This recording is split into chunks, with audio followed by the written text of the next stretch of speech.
23 Indian states have agreed to participate in a BCG revaccination study for adults, aiming to assess the vaccine's efficacy in reducing tuberculosis (TB) incidence. Targeting high-risk groups aged over 50, those with prior TB, underweight individuals, diabetics, smokers, and alcohol consumers, the study will be implemented in Uttar Pradesh and Madhya Pradesh. Despite the recommendation for a clinical trial, the government opts for a program implementation study. The World Health Organization, WHO, does not currently recommend BCG revaccination, and previous global studies have shown mixed results. Some states, including Kerala, have not consented due to field constraints. The COP28 summit marks a pivotal shift by prioritizing health in climate negotiations for the first time in 28 years.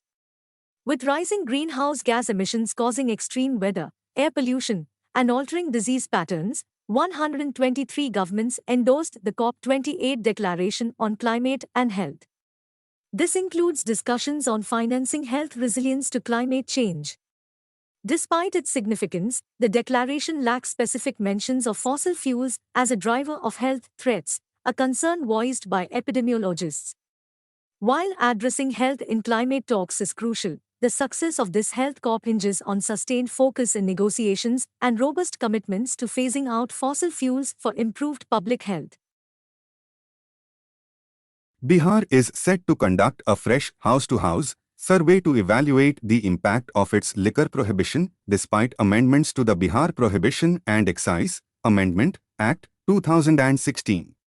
The state, which enforced total prohibition in 2016, has faced challenges with illegal liquor trade, low conviction rates, and hooch tragedies. Previous surveys in 2018 and 2023 indicated positive impacts, but concerns persist.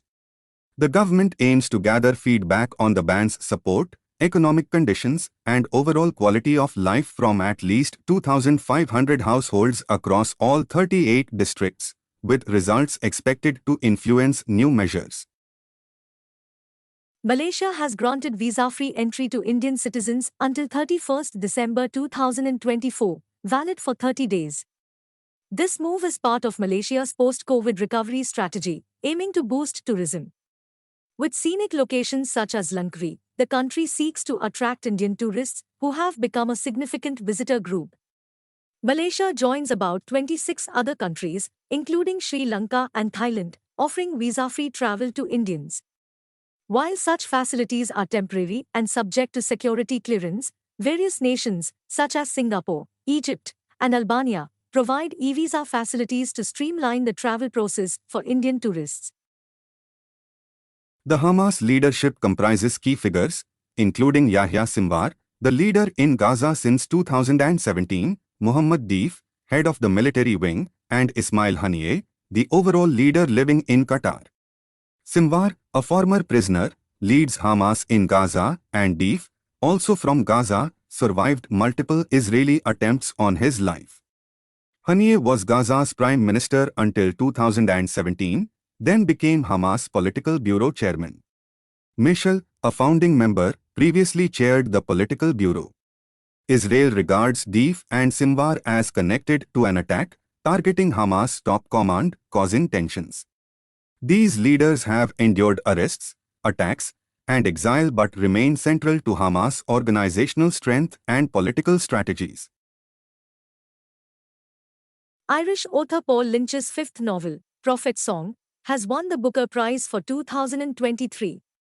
The novel explores a dystopian Ireland grappling with totalitarianism and civil war, focusing on Ailish Stack, a microbiologist and mother of four, navigating the chaos.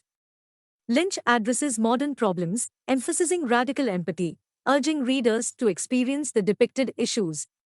The book stood out among a controversial long list, drawing comparisons to Orwell, Atwood, and McCarthy.